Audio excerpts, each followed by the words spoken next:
के हबीब ने आज से 1450 साल पहले तुम्हारी जिल्लत और रुसवाई का सबक बयान किया।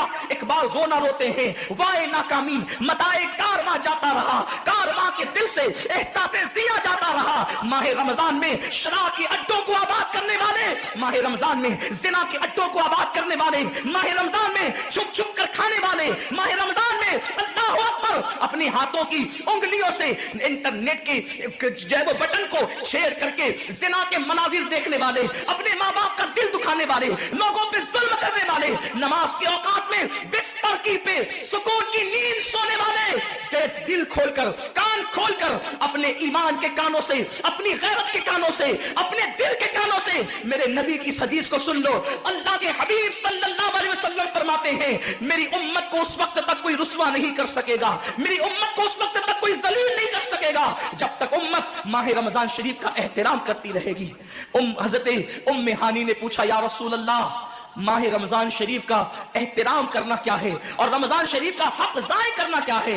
आका फरमाते हैं जो रमजान शरीफ में भी कबीरा गुनाहों में मुब्तला होते हैं वो रमजान शरीफ के हक को ज़ाय करते हैं, और जो रमजान शरीफ के हक को ज़ाय कर दे फिर उस वक्त उम्मत को जिल्लत और रुसवाई से दुनिया की कोई ताकत बचा नहीं सकती। आज माह रमजान शरीफ का एहतराम क्या हो रहा है?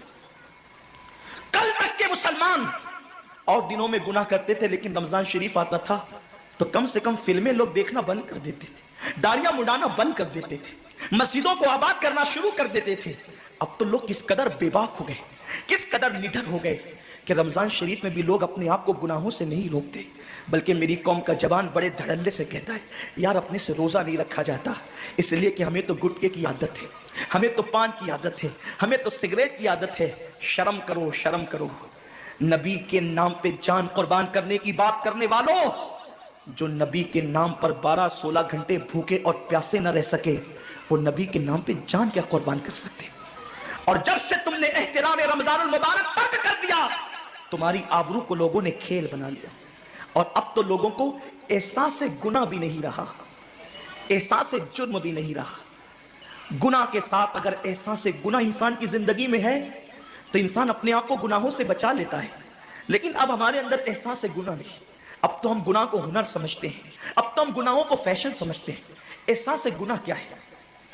अगर इंसान गुनहगार हो और एहसास गुनाह भी हो तो वो एक न एक दिन सुधर जाता है, वो एक न एक दिन संवर जाता है। हमारे पास एहसास गुनाह खत्म हो गया। आइए बताऊं एहसास